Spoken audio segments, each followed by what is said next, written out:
Welcome to the Balls Deep podcast. Welcome. We are very excited for this episode because we have our very first guest interview.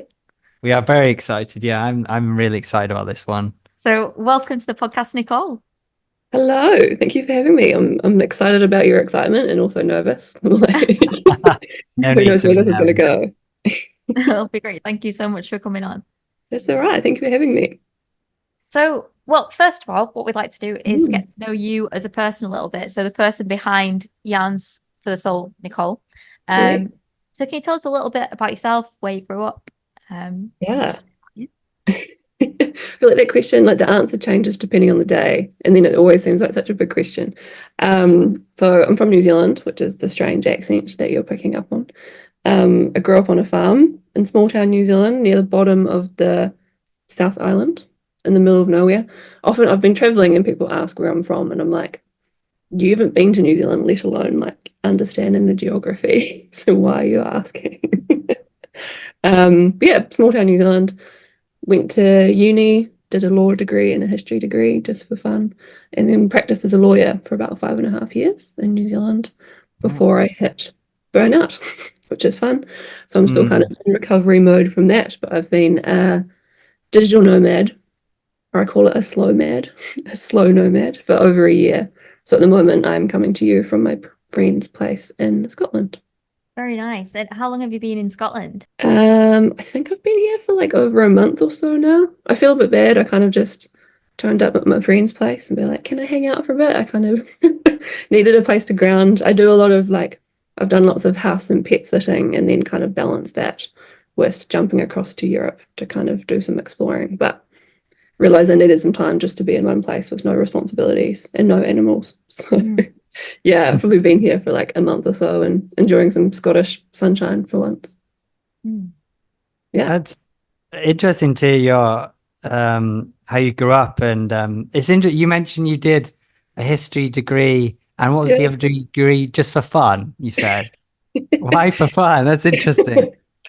Well, it's weird reflecting back on like all those like all the life choices that you make and being like, would I have done it differently? And kind of feeling like I was never given another option other than going to university. And I remember like in high school, the careers advisors or whoever would be like, you know, do what you're good at and what you enjoy. So I was like, I'll do a history degree at uni. That was like obvious to me. And then someone's like, well, what job are you going to get? How are you going to make money? I'm like, well, that wasn't part of your first question. So it's funny because law was sort of just suggested to me because I was quite good at like English and essays, which doesn't have a lot to do with law and practice. So it's weird kind of seeing how I came to that point, and being like, if I did it again, would I do it the same way? I don't know. Or taking time off before you study. So I kind of have this collection of degrees, and I did a master's part-time while I was working, just cause, which I often forget about. What is your master's in? So I did a master's in international law. Wow. Because, you know, just doing one thing is too easy. Sounds like it. Has that been a trait throughout your life? It sounds like you're a really high achiever and that you take on a lot of challenges. Has that always been the case? Yeah, definitely. I kind of think back to all the things I was doing at high school, like all the sports and the music, and then like Duke of Edinburgh and Prefect. And I'm like, how did I think I used all of my lifetime's worth of energy before I hit like 20? And then I think then like late 20s, I sort of did some coaching and stuff. And that was like looking at my values and like what success means to me and realizing that actually doing all of the things and ticking the boxes isn't actually important to me. I just want to chill and be happy. So kind of like the last few years, it's definitely looked a bit more chill. And then all of that probably led to being burnt out as well. So I'm learning to do life a bit differently. What brought on that realization? Because, you know, you mentioned that line that I always repeating to myself, don't be focused on just tick box exercise, tick boxing, everything in life. And I think a lot of us fall into this. What you said in the last few years, you just realized this is not me. You've achieved some incredible things. What was that transition, that mindset? Was it something that happened significant in your life? Just a bit more getting older and wiser? What would you say that was? Yeah, probably a combination of things, like life sort of just happening to you. But I think even from like early on when I was practicing law, for example, like I looked at the partners in the law firm that I was working in. I'm like, I mean, you guys have got all of the things, like you're ticking the boxes, you've got the house and the car and whatever, but you don't seem that happy, really. Like, or you don't have a lot of time to spend enjoying those things. So I think even early in my career, I'm like, that doesn't look like me. So what do I actually want? And I never quite knew. And then, yeah, through work, reaching that burnout and kind of being forced to sort of figure out what's actually important, kind of rebuilding life intentionally and slowly bringing things in. It's one of the weird silver linings from my experiences. It's like, now I'm quite happy, but I had to kind of go through all of that, I think, to reach this point. I think that can be one of the most annoying things with kids is you know something they're about to do wrong and it's going to hurt them, or you know something they're going to mess up, but there's just some things that you just have to do and mess up and then learn. And burnout, I really resonate with that. You've mentioned that a couple of times, and it can, if you have a serious burnout, it is rough. Like if people really knew what that word meant, they would not mess with it. I don't think they've had a true burnout if not. So, yeah, how did you find coming back from that burnout? Because I know, I've experienced it. It's even knocked me out for months sometimes. I mean, I'm still in healing mode, and I feel like maybe recently I've kind of gone backwards a little bit. I think the digital nomad life isn't like the easiest lifestyle. Like I'm choosing my hard, and for the most part, the benefits have outweighed any negatives. But I've finally decided to head home in November, and try and have some more, a bit more space and consistency and routine and being back around my people. Yeah, because so for me, it was about 2.5 years ago that I quit work completely. And then for the best part of like a year, was kind of doing some random jobs, but nothing like too mentally stimulating. And then, yeah, I've been lucky enough to have like part-time contract work since before I left the start of last year. So I can't actually imagine going back to work full-time, but then it's figuring out all of those things that like society tells you you're supposed to be in an office job from 9 to 5 and realizing my brain doesn't work that way. And so even if I was to go back, it would look different, I think. How did you come to, so obviously going through the burnout, was that like straight away you thought I'm going to travel and that's going to be an escape for me, or how did the travel sort of come into it when you made that decision? Yeah, it kind of just happened. It's funny because I sort of reflect back on the space that I was in those early sort of months and acknowledging how far I've come and being like, oh, I've created this pretty cool life out of kind of nothing, which is really nice. But always wanted to do more travel. When I was working full time, I didn't quite know how or when I would get there, but it was always kind of on the list. And then my best friend from high school found herself a French guy in New Zealand. So they both live in New Zealand. But they decided to do the wedding in France, as you do. So that was late June last year, in a chateau in the middle of France. So I was like, well, I have to go. There's no way I'm not making that. And then when I started to realize I didn't have a lot of ties sort of to New Zealand, that I had work that I could actually take with me, I thought, why not apply for a UK visa? Like, luckily enough, it's easy for us to get. And I was like, let's just go and hang out and see what I find. That's really nice. And you said you're going to be going back home in November. How long have you been traveling? I think by the time I get back, it'll be about 18 months. Yeah, it's quite funny, isn't it? Since leaving uni, I've not been able to do anything for more than 18 months. Like, that's the longest I've ever had a job. And I've gone through phases.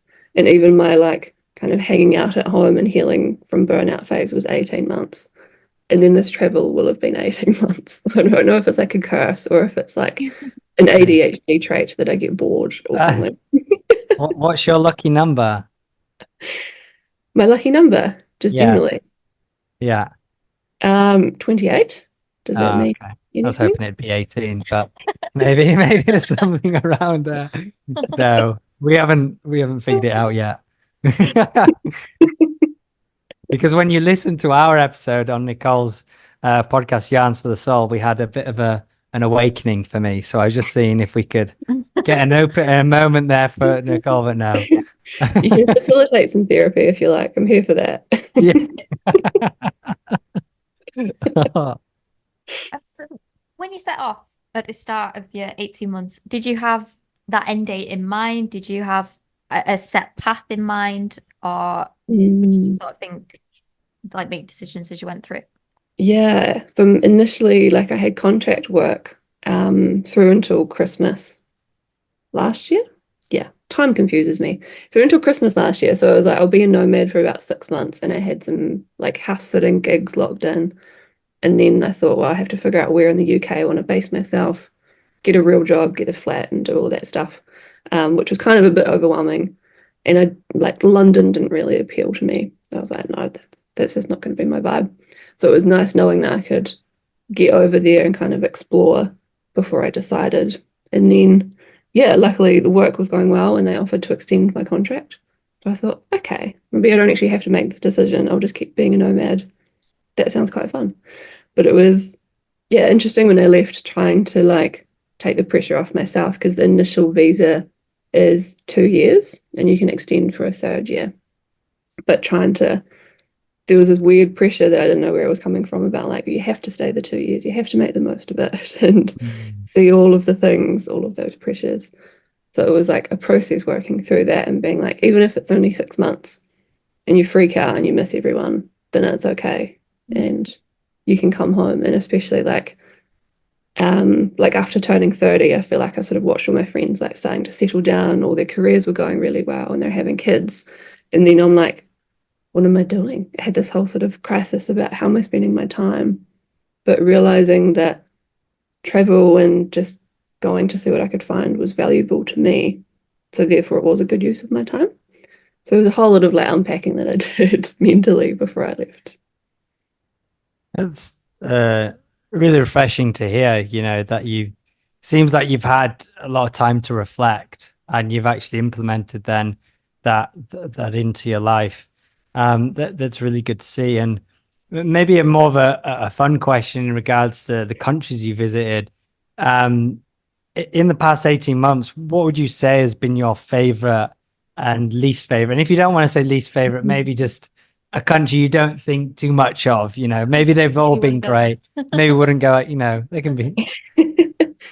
I think I like them all for different reasons. And I think, and because I've done like slow travel, like there's so many places that I wanted to see. But I guess as I've been traveling, realizing my own kind of physical limitations and working to my energy level means I can't kind of like just jump to this place and explore for a couple of days and then on to the next place. So I haven't probably seen as much as I would have liked. Um, but I had about a month initially sort of traveling. So between France and then Germany, Finland before I came to the UK. So it was, I think, having that time seeing friends, like Finland in particular, I got to hang out at my friend's like childhood home with her mum. So I met her in New Zealand and she just happened to be going back at the same time to see her family. So having like that sort of experience, like I think the first night I arrived in Helsinki, we ended up out at a random karaoke place on like a Wednesday with her Right. friends. So it was like Finnish karaoke and not understanding any of the words, but everyone else thought it was like a vibe. You would love that. I would love I that. would hate that, but I Shelby love would that. love it. I actually also have a friend who is Finnish and lives in New Zealand, so I might have Oh to my see when gosh. she's on her Join the next. party. Yeah. Yeah, I think each place I kind of like exploring each place and seeing what I can find. Um, and then France trying to practice like a bit of the language, trying to order myself coffee and croissants. Nice. You mentioned about the slow travel and you've coined a phrase slow mad. Can you tell the Yes. listeners a little bit about that? Because I absolutely love that term. I feel like I mean, if it's not a thing, it should be a thing. Um, or I've just created it and I'll take that because it's like we've got this idea of digital nomad, which, working from anywhere and people do that kind of like full time, obviously. Um, but then there's like slow travel, which is sort of its own thing that often people prefer to travel on like, you'll have a week or two in each place rather than just trying to like tick the boxes and go and see all the highlights and then carry on for the next night and go to all of these countries. So So I guess I kind of combined the two. I'm like, I'm a slow nomad, but I think it suits me anyway because I like having that space and not feeling rushed and getting to kind of explore beyond just ticking off like the top attractions. But then also with like the burnout recovery, and I still struggle with fatigue, I don't have a lot of energy. So it might be like a couple of hours work for a day, maybe some podcast stuff or some admin, and then a bit of a wander. So I'm not trying to, like, I can't overdo it. So to actually make the most of it and not, yeah, overwhelm myself, I have to do it slowly. So that's where I came up with I'm a slow mad, and I think it sounds fun. I love it. And I just I love love that it's like a philosophy, as a way of life, because we're all like tied into this, 9 to 5, whatever, office hours. You've got to be here at this time, do this at that time. I think it's such Mm, a needed break from life to be able to do that and plan your own time around you and your needs rather than, the company's needs or anything like that. mm. But I guess And you guys do that a bit by the sounds of it as well. You've got some work to do, but then you do sort of travel slowly. exactly, yeah. I think we Mm, like to spend that extended period of time somewhere so that we can, because we'll generally work through the week and then explore it on the weekend mm, or on an evening. It's just a nice like I feel like you can really immerse yourself in that culture, in that environment, and sort of mm, feel like you've got a space that's yours there, that you're not just sort of passing through and forgetting about it the next day when you're on to the next place. It's like you really get to experience it. Yeah, mm, you see insights, don't you, in the culture that you just see different things when you're in a place for over a month. Like even though it's something as simple as Italian people, it's very stereotypical that they're quite expressive with the hands. But when you see it constantly, it's like at first I thought a lot of the time it was kicking off. Like I thought something was going. I was like, oh, I need to stay away from yeah. that. And I just, quickly realized it's just the level of passion they have in there in how they Mm, converse. But I don't know, even though I knew it when I saw it, it just felt different. And I think when you experience those things in real life, I don't know, I think it sinks in more and you go, wow, that's quite unique about this culture. Yeah. It's quite fun. mm, mm. But then often you can still, like, even if you don't understand the language, sometimes it is still universal, or you can kind of feel like you're getting the gist of the conversation that's Yeah. happening next to you. And if it's good or bad, you can Yeah. still kind of pick up on those vibes. Yeah. Well, although it seems like in Italy you can't, because You you think can't. that You just think they're angry. yeah, yeah. But then they'll like hug and then and they'll walk off and then you're like, oh, okay, Yeah. it's fine. It's been a little hard to read Italian people. I think they initially look a bit like they don't want to engage in conversation, but most of the Mm. time when we engage in conversation, they've, smiles on. Yes, of course. So I don't know. Maybe it's just, I want to say what went in my head. We call this thing, I don't want to say this to all the Italians because I'll get no Italian to listen to this episode again. We call something in the UK called resting bitch face. Yeah. Uh, why did you look at me when you said No, I didn't look at you. I was just worried to say it on the podcast because if it doesn't get edited out, we're never going to have an Italian listener. So, but anyway, that's how Yeah. you would term it in the UK. yeah. I But feel let's like get a yeah. I think that applies in a few places. And I think with like the French stereotype as well, if someone serving me in a cafe is actually being polite, I'm still a little bit cynical because I'm like, you can probably tell I'm a tourist, and do you actually like me or you're just being Yeah. polite? You're French, you know. Yeah.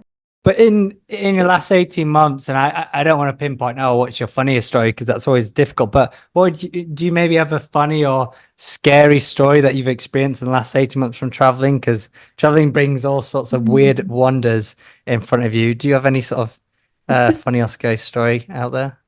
Um, I think generally I probably don't put myself into too many like strange situations. Um, there's the first one that comes to mind. I'm like, do I share this? Yeah. When I Yeah, was Share it. this is that yeah, type of podcast. You can. it's not that bad. But it's like I listen to a lot of like true crime podcasts and like murdery stuff. So I went on a date with a guy in Portugal, but kind of like met up with him, and his English was like a little bit iffy, like it was okay. And then there was like this beach that he wanted to take me to show me, like it was like one of his favorite spots, which was really sweet. But yeah, I got into his car and I'm like, is this is this how I die? This is probably not the wisest Oh, life. voice. This guy that doesn't speak very good English, and I actually don't know where I'm going. But trust my gut feeling, and I'm still alive. So Oh, Well, that's good. good. I'm glad that you're here to tell the story. No, I'm glad. But he didn't turn weird in any way. He ended up being a nice gentleman. he was nice enough, but Okay. realized that the communication difficulties were kind of a deal breaker. Do you like the couple on Love Actually, where like they just don't speak each other's language at all? Slightly better than that, but yeah. Yeah. That's interesting. How have you, and only share what you feel comfortable, but I've not spoken to many people who've engaged in dating whilst traveling. That's quite interesting. Mhm. How do you do that? Is there platforms for that? Is it just, Yeah, catching each other at an event? just online. Yeah, like normal Oh, Tinder, Bumble, or whatever. I think it's quite nice sometimes because I do spend a lot of the time by myself, and particularly if I'm like house sitting, then I don't have any company other than the animals. So I use like Facebook groups to meet up with like other local women, which has been really lovely for like coffee and drinks and stuff. Um, and then yeah, every so often I go out for a date, and yeah, it's hard 'cause I'm kind of like, hi, I'm just here for like 2 weeks. Do you want to hang out? And acknowledging that it takes like a bit of an investment for the other person. Um, but yeah, it's kind of like nice having that company. And I don't often by myself, just sort of like as a safety thing and just a comfort level. I don't often go out in the evenings by myself in a yeah. new place, depending on what the vibe is like. So it's nice to, I'm not using them, but I can have someone where I can go out and feel safe because I'm actually with someone else. Yeah, It's a good tip. it's a It's a good good tip. tip, yeah. And we highly recommend Hinge. Hinge, yeah, no, Hinge, yeah, Hinge is great. It brought us to go. Yeah. Yeah, hopefully we get a sponsor one day. Yeah. You definitely should. I feel like we should. I feel like we should get Hinge on the podcast. Oh, that'd be awesome. Yeah, Mm, that'd yeah. be really cool. Bit of uh, a sidestep here, but something Mhm. that you've posted about and spoken about that I find really interesting is justice sensitivity. Mm. It's not a term that I'd heard before, though it makes perfect sense now I have. Yeah. Can you tell us a little bit about that? Yeah. Do you think it sounds like you? Do you resonate with it? Absolutely. Like I am, if something, well, do you want to intro it and Yeah. then I'll tell you my Yeah. experience? I came across it sort of in the last year or so as a potential like neurodivergent trait. Was sort of the first time I heard it as a word. Um, and yeah, the more I looked into it, I'm like, I think that's me. And part of like when I kind of quit law with burnout and everything, I had it as like the identity crisis of like, well, who am I if I'm not a lawyer? Like I've spent all this time and money. Am I just going to throw it away? All of those sort of thoughts.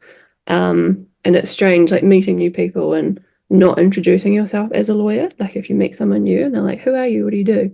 It's like, I can't say that anymore. So it was sort of unpacking that, but then realizing that actually, even if I'm not introducing myself as that, I can still have justice and those sorts of ideas and passions as part of who I am and part of my like set of values. To realize actually, like, even if I'm not working as a lawyer, I'm still someone that cares deeply about like justice and has a strong sense of justice. Um, and yeah, I discovered I had issues in like a couple of jobs in particular where stuff came up for me like as an employee, and then realizing that I was willing to kind of like fight for it more than some of my colleagues. And in my mind, I'm like, but you're also a lawyer. Like you're advocating for your clients every day in court. But then this thing happens to you and you're happy to walk away. Like I just didn't understand. I'm like, well, we have to fight this because this is wrong.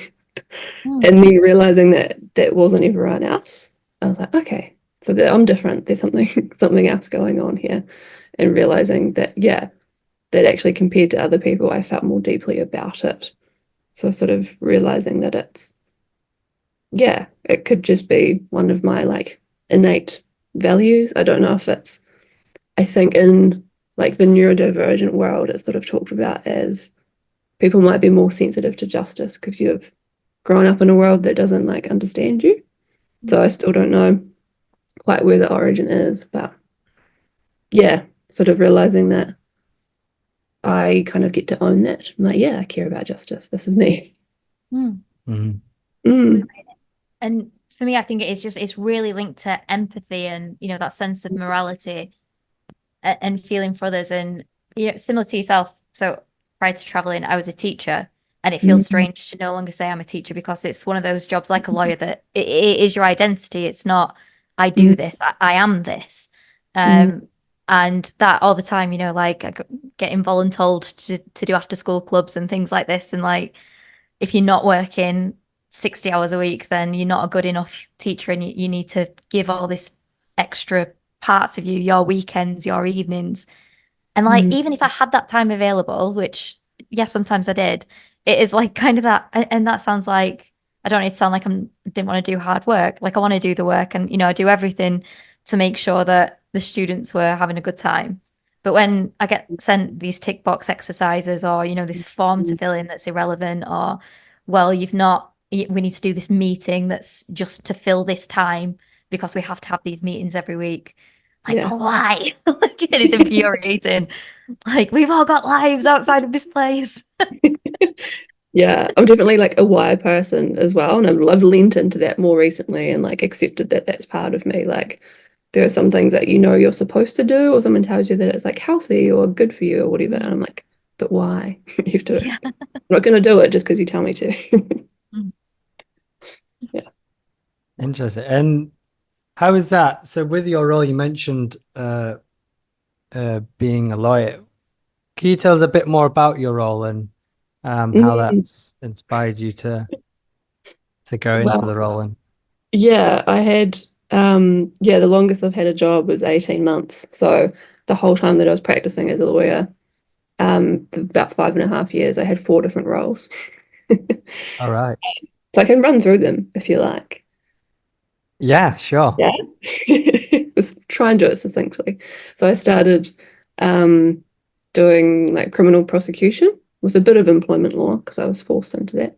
So yeah, prosecution for a start, and then moved each time I moved cities as well within New Zealand. So I moved Wow. up to Auckland, worked in the office of the chief coroner, sort of doing research and getting to help with inquests. This is all going to be very grim. I'm sorry. So Grim is interesting. yeah, so yeah, we were kind of the team was set up to help. There was like a backlog of findings for the coroners, so we were sort of assisting by reviewing the files and drafting the findings to try and help them get on top of everything. And then we got to help with a handful of inquests, which was quite fun. If you're into that, I say it's fun. And then from there, did yeah criminal defence for 18 months, and that was for like legal aid. So it's government pays for your lawyer if you can't afford one, which was probably the most stressful role, but the one that I enjoyed the most because I think it played into like that sense of justice and trying to like help other people. And then my last role was I was only there for a year, but it was bringing claims against like government departments and different organizations for historic abuse in care, so state care like foster homes and stuff. Oh, And in New Zealand, I've just wrapped up a Royal Commission of inquiry into this because they realised it was such like a prolific issue and kind of still ongoing. So yeah, there was a period of time where I would kind of walk into a prison somewhere in New Zealand and sit down with men for like 2 hours at a time and be like, tell me about your childhood trauma. Sometimes I forget that I used to do that. Yeah, that's incredible. that must have Yeah. evolved. Yeah, a lot. That you must have so many fascinating stories from this. Yeah. What was a case that you haven't been able to shake, whether it's for good or bad reasons? What's a case that maybe you still Um, think about? there's yeah, good and bad and kind of just like quirky stories. I think because of those experiences, I feel like nothing phases me too much, or like nothing that you say is gonna like weird me out because I kind of heard all of it. There was yeah, in the last role, there was a guy that I'd interviewed, and it sort of taught me that my like vibe, like getting a vibe and a read on someone else was actually right. So usually I didn't look up the people in advance. And for that job, like it didn't necessarily matter why they were in prison. That was sort of beside the point. Like we were getting their story about what happened to them when they were a kid. So yeah, I didn't know what he had done, but I just got a weird vibe. I was like, you're a bit off. And some of the stuff that he was trying to say, I'm like, are you, like, was his IQ quite low? Was he trying to kind of lead me in a certain direction to try and make me uncomfortable? Like, I just couldn't figure it out. Yeah, and so I later Googled him, and my vibe was right. He was like on preventative detention, which means you're basically not getting out, like it's indefinite. You may or may not get parole at some point. But I mean, I wasn't his type. I was too old, so I didn't feel unsafe. But I was like, okay, I read that. Okay. I didn't even know that was a thing, like indefinite, like Definitely. I mean, I mean, I've only ever heard of like life, and then usually get let out halfway through. Like I've yeah, didn't know that they could be like, no, you're never definite. getting out. They just say you've got 300 years or something. Yeah, it's just like, Yeah. wow, you must have done something Yeah, quite bad. I guess it's in theory you can kind of like come up for review for parole, but there's no sort of end date because you've been deemed like too much of a risk to society, like you keep reoffending. So it was probably the weirdest one. How does it feel to be in the presence of someone like that? Like, what is that feeling inside when you? I It just was, don't know. I guess you yeah. didn't know exactly what he had done before you saw him, so maybe Mm, that helped a bit to make you feel a little bit more comfortable. I'm not sure, but I don't yeah. know. To be in the presence of someone like that, I don't know. I feel like it'd be quite unnerving. That definitely, yeah, it helped not knowing in advance. And then I kind of made a conscious decision from then on that I'm actually not going to look them up because it might be sort of too off-putting. Yeah, But yeah, it was sort of just interesting getting a read on different people. And a lot of them, probably have done some awful things and lots of violence and stuff. Um, but yeah, there was I think it was the same day, weirdly enough, in the same prison. There was a guy earlier on who was like having a lovely yarn and really, really, really talkative, and he was quite nice. And again, I didn't know what he was in custody for, and I didn't need to know.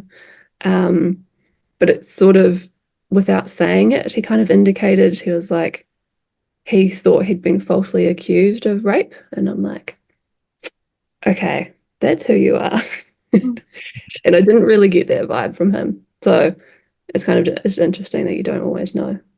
don't know. Um, That makes it even Mm. scarier, doesn't it? it does, Hey. but I mean, it's interesting. You were there obviously finding out about their childhood trauma, and that I'm guessing universally happened to all of them, the people that you spoke to. Yeah. So I And think it's a vicious I've always cycle. had like I don't see it as black and white because some people are like, oh, you're a criminal, you should, you end up in jail or whatever. But I'm kind of again, I'm asking the why questions, which I don't understand why not everyone takes that approach. But I guess the general public don't necessarily know all of these things. But I'm kind of like, why did they end up here? So it was interesting, like the combination of roles that I had, I got to see different parts of the system. So particularly in that last one, having like defended people, but then you can kind of understand like intergenerational trauma as well. It's like if they've been born into these environments and then maybe they've been taken off their parents, they've been put into care, they've been further abused in care. And you're kind of like, well, I'm not surprised you become a criminal. Like, I don't actually blame you for that. Like, I don't Mhm. completely see it as that person's fault that they've now gone on to offend as an adult. So, yeah, sort of unpacking all of that. But Mm. this is not particularly cheery. It's Sorry. interesting though. Really Yeah. I know one of your roles was on prosecution. Did you find that one? I may be making an assumption here, but like with the justice sensitivity, was that one more a more difficult role? Would you say? Mm, I think because it was my first job, like I was still learning, and lucky enough, one of the like managing partners who I learned from, he had a really great approach. He was kind of like, it's less about like winning or losing, like depending on what side you're on. He's more about like it's more about justice being done, like the Okay. court reaching the right decision. And I was like, that really resonates for me and Mm. actually doesn't matter what side you're on, it should still be the right outcome. So I think that helped me in prosecution, kind of being like, well, you're not just going to push for the harshest sentence just because. And like, if we can, if there's ways of rehabilitating people, then we should be looking into that. That's really positive to hear. That's really good to hear. I don't know if everyone operates that way, but I felt very lucky to have that sort of training like from the start. And then I definitely carried that into like the rest of my roles as well. Just a question on that, because I know justice is deeply important to you. With the cases, of course, you could end up on a side which, I mean, I guess you've always got to back your client, right? But you could end up on a side where the information provided seems, well, I'm not too sure if I believe what this client is saying.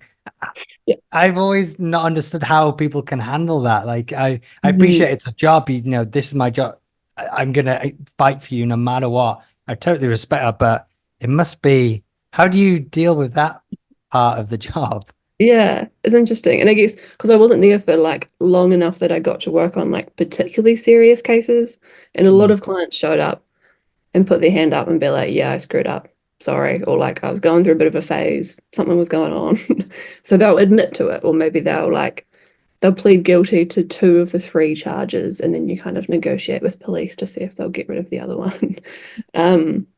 But a lot of the time, I think that's where I don't see it as black and white. Is it sort of like, but why have they offended? Like, even if they have done it, are there other issues going on, like in their personal life? Is there like mental health and addiction? There's always other things going on. And then I tried to I'd always ask myself, like, is there a way that we could kind of tailor this sentence and maybe get a bit more creative so that this person doesn't come back? Like, how do we get this person out of the justice system? But then there were others who knew the system better than I did. And it was quite funny when I like first started as a defense lawyer and I was kind of like learning all the things. And then I'd be assigned clients that had like 10, 15 pages of criminal history who knew the process better than I did. I'm like, okay, cool. Yeah, you've got this.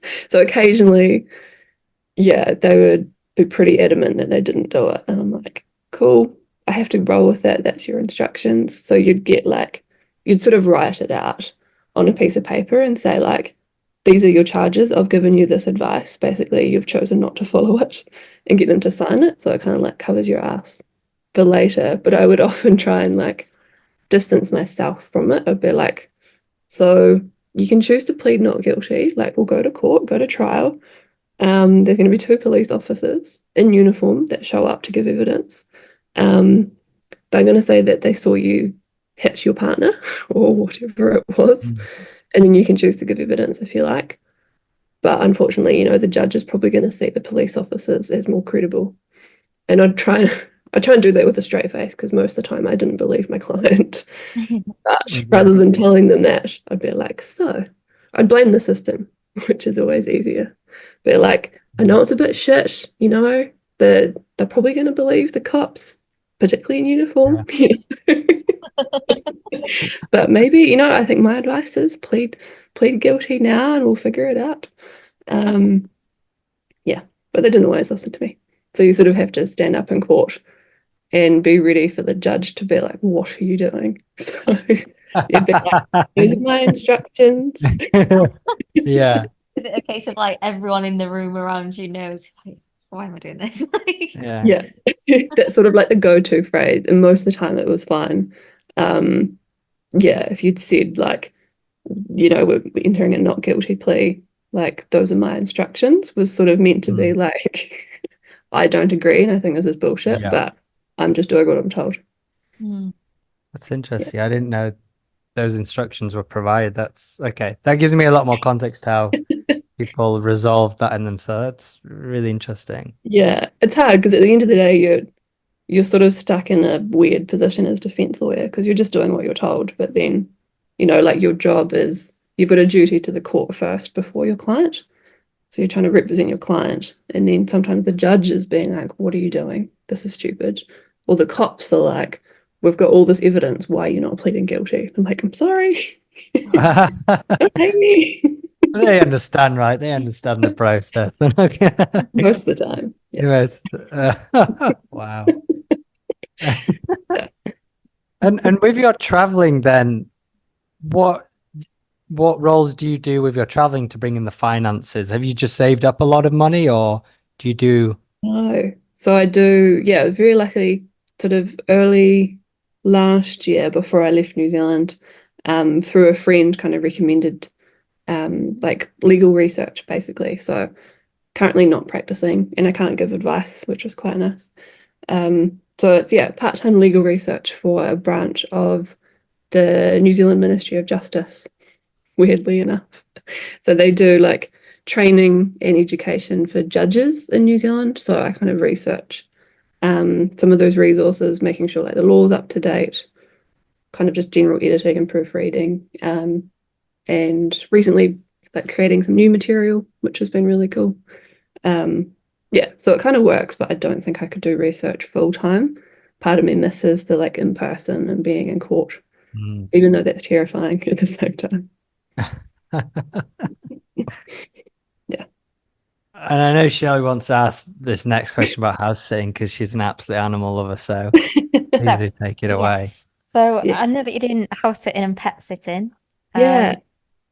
Do you have a preferred animal to sit? I love dogs. I love dogs more than Dogs people. in general? Me too. Yes. Dogs more than people. I cannot agree more. Why are you surprised by that fact? More than most people. And like Yeah. some people understand when I say that and they're like, yeah, cool. And occasionally people you can tell they're a little bit offended. I'm like, you're not my person. Well, you know, wouldn't be offended, a dog. So That's true. I'm always happy Why to you see go you. marry a dog? One day I'll get a dog and my life will be complete, and that's all I'll need. Oh. they are the best things that have you met a particular dog house sitting that you felt really hard to say goodbye to? Mm. There's been a couple that have been like really good and just kind of easy. There's different breeds. The last sit that I did, I can't remember what she was. She was like a spaniel lab sort of cross thing. And she was just so lovely and so like submissive and wanted to be friends with everyone that you came across like out on a walk. But then the same sit, they'd recently got a dachshund puppy.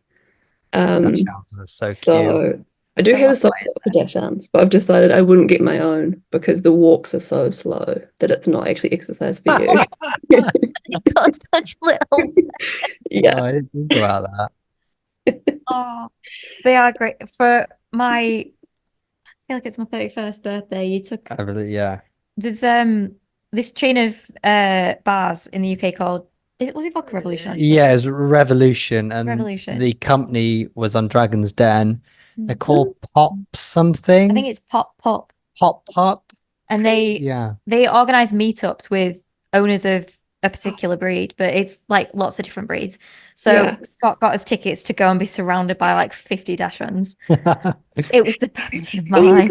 You can just turn up and hang out. Like even if you don't have a dog, you can just go along. Yeah. And they have little Mhm. ice cream puppuccino carts and You stuff can with treats that you can get, and Them like ice cream. and they shut all the doors and put like Yeah. a fence up, so the dogs are just going They wild. go nuts. But the organizers allowed us to stay for the one immediately after, which was pugs. Oh. And it was like the difference between the dachshunds that were just like little live wires, like snackaholics, but the Yeah. pugs were Instagram queens. They were like just posing on this like Yeah. little sofas they got. They were just like they know their role in society. And it's just Yeah. really cute and not functional. Would you guys get either a pug or a dachshund, or definitely neither? A dachshund, I think. I'd get a dachshund. Yeah. I think they're adorable. But I mean, I'm really set on if my dog's a Jack Russell rescue, and I'd be really to rescue. But you can rescue particular breeds. also. Yeah, sure. Like so many so many dogs need to be rescued, aren't there? Yeah. Yeah. No, At the moment, yeah, I either want growing up, mum had a corgi on the farm, which is like the weirdest animal on a farm. But I do have a soft spot for corgis, or a staffy, because they kind of look gangster, but they're so sweet. Yeah. That's so true, actually. Yeah. Yeah. I do. I love both of those. But I mean, I love any dog. Any Yeah. dog is just the best dog. With all dogs. Yeah, that's why the house and pet sitting works well, because it's sort of, especially if it's sort of longer chunks of time, like I usually look for sits that are at least 2 weeks so that I can kind of like settle into a bit of routine and get some work done. But then I like dogs, it's good company. So I'm not like completely alone, and then getting to sort of get a feel for different breeds that I like so that one day when I make my decision, I kind of know. Do you find it restrictive at all when you're doing these house and pet sits? Like, 'cause I love the idea of it, but I worry that I feel like, oh, I've got to be in this house 24 Mm. hours a day, and like, or is it quite flexible? Yeah, usually I've gotten better at being more like particular about what I look for. So I use trusted house sitters, and you can kind of filter like accessible by public transport is the main one. Like that for me, and then I need Wi-Fi. But then you can kind of tell because some people will list like the sort of routine and responsibilities and stuff.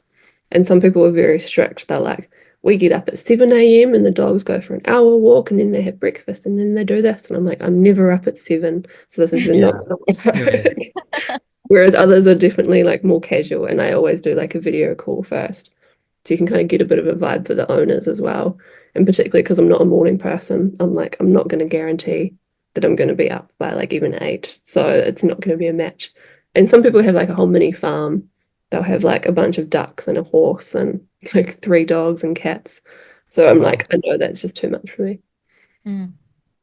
Yeah. that'd be different looking after horses. I don't know. I feel like that Yeah, demands a that's bit a more specialized skill. expertise. Yeah, I'm a bit intimidating horses, but that's so the way you uh run your traveling then is you get the finances from legal research and then get not all the accommodation but accommodation as well through the house sitting. That's how you've made remote Yeah. work, So the yeah, I sort travel of work for you. focus yeah, work part-time, and then when I'm house sitting, that's kind of my intentionally kind of focused work mode. So usually I'm house sitting, like it'll be a new place, and most of that's been in England, but it's like not a lot of exciting things to go and see. So it's not, I don't feel like I have to be out and about, or it might sort of be in the countryside, which is quite a nice sort of change from doing all the exploring and being in new cities and stuff.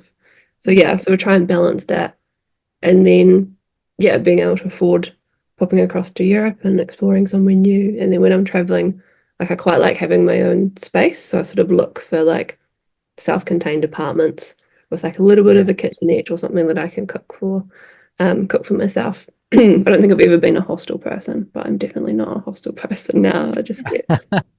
I need my own space when I don't have to socialize and not be like overstimulated. Yeah. So yeah, it's being able to balance the costs, because then obviously the apartment sort of version of travel was a bit more expensive. Yeah, because Europe isn't cheap, so it's it's an expensive part of the world. So Yeah. that's, but it just shows to people, how easy this is. I think so many people think that ability to travel is they've got to stop their job, just save up a bunch of money, and then go out for a year. And it's really not that anymore. And it's nice to have another use case, if you will, that shows that yeah, this can be done. It's not as hard as you think, and you can do it through a really fun way where you can Mm. actually look after lots of animals as well, which is a pretty unique aspect. Yeah, I guess it depends on what your priorities are, because if you want to like tick the boxes and see all of the things, then that's fine. And I think that's something I've sort of hatched to figure out on the way as well, realizing that like physically I can't do anything more than slow travel, but then realizing that you have these like lovely moments where you're kind of exploring and finding new places that you wouldn't have otherwise have found. So I guess it sort of, yeah, it depends on what version of travel you actually want to do, but I find it's nice having space to just kind of hang out. Absolutely. I've just got one side question in regards to the work culture in New Zealand, just because I I met this New Zealand couple when I was traveling in Costa Rica, and they were a lovely couple. And something really interesting they said to me Yeah. was that they said that they have been struggling since traveling to openly discuss what they do. And I would sort of, asked why that was, and they explained how in New Zealand there's a real stigma around not necessarily even boasting, just sharing your successes and sharing what you do and your achievements in work. They say it's a real stigma in New Zealand. Would you Mm. say that's true? Is that your experience as well as just their own experience? I was really interested to see how, because I was shocked to hear that. I was just really interested to see if that is true of the work Mm. culture of New Zealand. It's interesting. And I'd be curious to know like what sort of jobs they have. But I feel like for me, there's a couple of layers because it's definitely part of the culture. I think we're slowly moving. I think as like particularly conversations socially around like mental health and stuff have started to grow, I think we're getting better at just talking generally. But um yeah, probably like within my lifetime, the culture was like um they talk about like tall poppy syndrome. So like you don't stick your head above like the others. Like you don't want to stand out for any reason, basically, including sort of success. So I feel like I grew up in a sort of a society that wasn't great at celebrating successes. We don't know how to. Um, but then I also felt weird telling people that I'm a lawyer because I feel like there's certain like associations with it. And I found, particularly after like I'd taken a break, it was interesting sort of yarning to someone without telling them about the law part. And then when eventually that came into conversation, you could tell like their like facial expression changed and they're like quite impressed. And I'm like, I'm still exactly the same person. You've found out there's one Yeah. little bit of extra information. I guess like the commitment in the study that it took to get there is one thing, but like you don't even know anything else about me. So I always find it interesting that we judge so strongly based on like a job title. Yeah. Yeah, that, and to be fair, that aspect is definitely true of the UK as well. You know, it's great being able to tell people you're a teacher. That honestly, the amount of respect they go, "Oh, well done, Scott. Well done, Scott." Clearly, I'm not a teacher anymore. I know you are still teaching. You're still teaching people English. Yeah, it's just like it's that effect it has. Like it's just that really respected Yeah. role. It's a very respected role. It is funny because in my house, so my brother's a firefighter, his wife's a nurse, and I'm a teacher. So we just need a police Oh, officer wow. now. Completed the key workers. Yeah, you need to clap for your family every night. Yeah, well I've got one older sister and she is an engineer by trade. She did what is it, natural resource engineering. So mum was like, yeah, she used to be like, I've got an engineer and a lawyer, and now we've both kind of gone off and doing different things. She was like, you guys have made it much harder to explain your lives to people. Like, I'm not sorry. I feel like, do you know what? If we big question throwing it out there, but if we do have kids in the future, Yeah. if we ever get asked, what are your kids? I'm just gonna say happy. Oh, Yeah, yeah, that's the only thing that matters, isn't it? yeah. So, yeah, Whatever they want to be.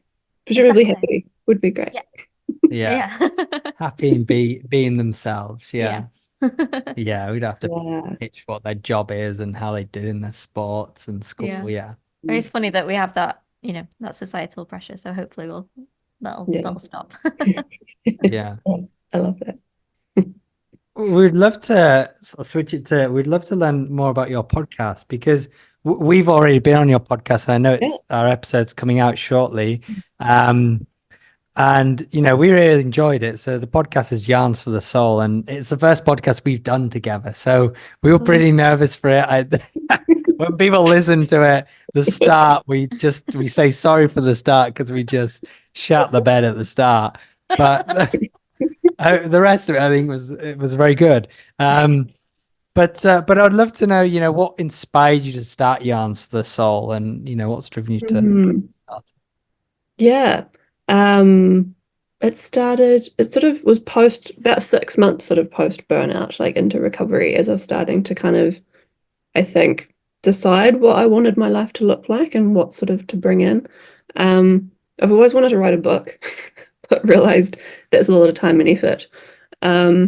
So somehow I kind of scaled back from a book to a podcast. But I was like, in the scheme of things, if the podcast kind of works, then maybe I'll have people already who will buy the book. This is big picture and it may not happen. Message. Like it. I don't know where the idea like specifically came from, but I think I would be sitting with like really close friends over like a cup of tea or a coffee and having yarns, and kind of deeper sort of conversations about, like trying to solve all the world's problems, or it was like a bit of a therapy session, but then there'd be like some sarcasm and dark humor and kind of went to different places. And I was like, yeah, Not to be arrogant, but I was like, I think I have really like good conversations with my friends, and what if like I could turn this into something? So I sort of, when I started, I was quite clear on how I wanted the podcast to feel, because I listened to a lot of podcasts myself, and I was like, I like the conversational, when you as a listener sort of feel that you're there and that you're part of it. So I was like, that's how I want it to feel. So how do I like create that? But then also kind of focusing on, yeah, topics that I think aren't maybe spoken about enough, people with like different stories, things that might be a bit like taboo still, or things that I've been through, that then realizing we need to kind of keep talking about this. So yeah, that was sort of the structure. And then yeah, kind of keep recommitting to it. Took a break when I went traveling, and I was like, no, I want to keep going and see what this can turn into. And then started to find like randoms on the internet, like you guys, and it's all working. So, yeah, no, but I was so appreciative of the episode with you guys, and it was fun. It was a good challenge for me trying to like include both of you. And then Yeah. yeah, you said that it turned into a bit of a therapy session, but I was like, that's most of my episodes. Yeah, I learned a lot in that episode. It's really funny. Yeah. It's probably worth mentioning as well just how we connect. Was it Girls Love Travel, I think, the Facebook group that you posted So, in?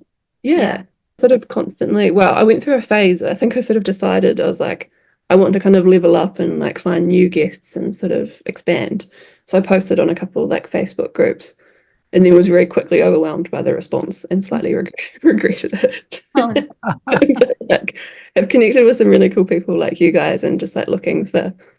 I can't remember what I actually posted, but I think I was like, is anyone out there who kind of like matches my vibe? And then we'll kind of see where it goes. I'm glad you did it. I'm glad we've managed to get a couple of podcasts together. It's A great. good, Yeah. we've just done a good marketing tip there, Shelley. Let's write that one down. That's right. That. And the topic, it seems like the topics of your episodes are quite open then. It's not just travel. Would you say you're open just to dive into any topics? Yeah, so it's a lot of it kind of came from like my own lived experiences, and then like going through things, realizing people my age haven't been through these and they don't actually know what that looks like. So I was like, maybe I can share part of my story. But yeah, then I've had guests on, yeah, talking about a whole range of stuff like mental health issues and grief and burnout. I've done because I describe myself as child free, but I've been able to do a range of perspectives. So I did an episode with someone who's child free, a friend who's a parent to two boys, and then a lady who's child free not by choice. So it's amazing kind of exploring those sorts of things, and yeah, getting to facilitate those discussions, which I really love. And I think that's part of my personality, is I prefer deep chats. Like, we're not going to talk about the weather. Like, I used to, I realized, possibly because of what I did for a job, that I got so used to like sitting down with people and being like, tell me about your trauma. I had to be like, Nicole, not everyone does that. Try and be more normal, please. I love that. Yeah, it works well for a podcast because, people, and with there being so many podcasts, people want to get that real deep insight and get deeper and deeper into conversation. So I think I love that you're even doing almost like series as well. Like, I love that how you did all the different aspects. That's really interesting. I don't feel like many podcasts do that. They just do singular episodes. I like that you did that. It's like a nice theme, and brings, a fairer perspective on all sides rather than just giving sort of one narrative. Yeah, I sort of felt like that in particular. The decision to have children and stuff is so, I mean, we're still having the conversation, even though I think it's not something that actually should require a conversation. But yeah, it was nice being able to facilitate that and have different views. But yeah, it's cool because I'm kind of like, it's my own creation. I get to seek out guests who have stories that I find interesting. And then when you're recording, you can choose like whatever tangents you want to go on. I'm like, well, I'm finding this interesting at the very least, and hoping that people listening will also enjoy it. We definitely do. We're two very happy listeners. Thank you. And everyone should go listen to it. Yarns for the Soul. Everyone should go listen to it. Thank you. We just want to finish the episode off in a quick fire segment. And this is the first time we're doing this. So just, if this goes totally wrong, then we'll Never scrap again. it. Yeah, never again. but we're gonna give it a go. This is the part I was most anxious about. Oh no, Oh no, you We'll can say no see. comment. you Oh, can wait, say no comment. wait, Yeah. wait, what was what was the thing that you used to say? I've been instructed not to say or something. Yeah. Those are my instructions. Like, Those are my it's instructions. Yeah. My instructions are not to, not to answer that question. not to answer. Yeah, it's gonna be fun. It's gonna be fun. We're all gonna get through it. It's gonna be 10 quick fire questions. Well, let's give it a go, shall we? Yeah. So yeah. Okay, so we'll start with, is it more important to be respected or liked? Respected. Should governments have the power to limit free speech if it's Oh, deemed harmful or offensive? as a lawyer, as a previous lawyer, I can't answer this in an easy way. I think there are justified limitations, which are okay on different freedoms, including like freedom of speech. But then you're electing your government. So, yeah, that's my answer. Good answer. Yeah. Can money buy happiness? It can definitely help. Can buy Yeah. a dog, and that makes you happy. So Yeah, dog and therapy is like top of my list. Good answer. Should AI be granted the same ethical considerations as humans? Ooh.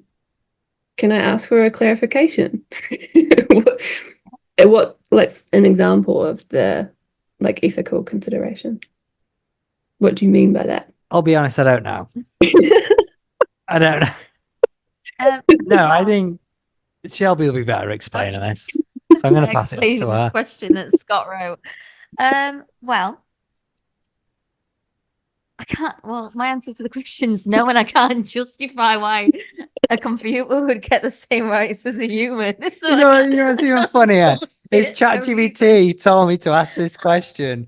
So I think it's just right. Right. well, maybe so. If ChatGPT's got a consciousness, which Well, it that's what I'm doesn't, saying, but yeah. Yeah.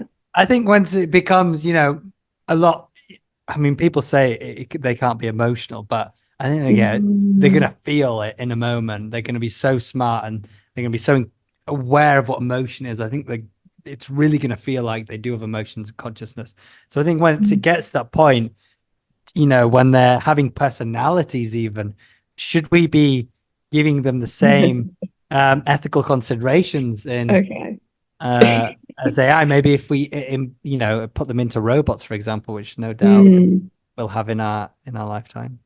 This sounds like I did one philosophy paper in my first year of university, and it was like what makes someone human, and it was like all of this sort of stuff. So I'm like, if something looks and acts and looks like it feels like it's a human, do we treat it differently? I don't have an answer. so interesting. I would love to read that paper. I don't remember if it was any good. I don't think I got a great mark. I was just there for the yarns, but yeah. Philosophy is the perfect subject for that. The next question is, do you believe that people are inherently good? Yes. I think everyone's born good, and then the world kind of turns to shit. Yeah, I totally agree.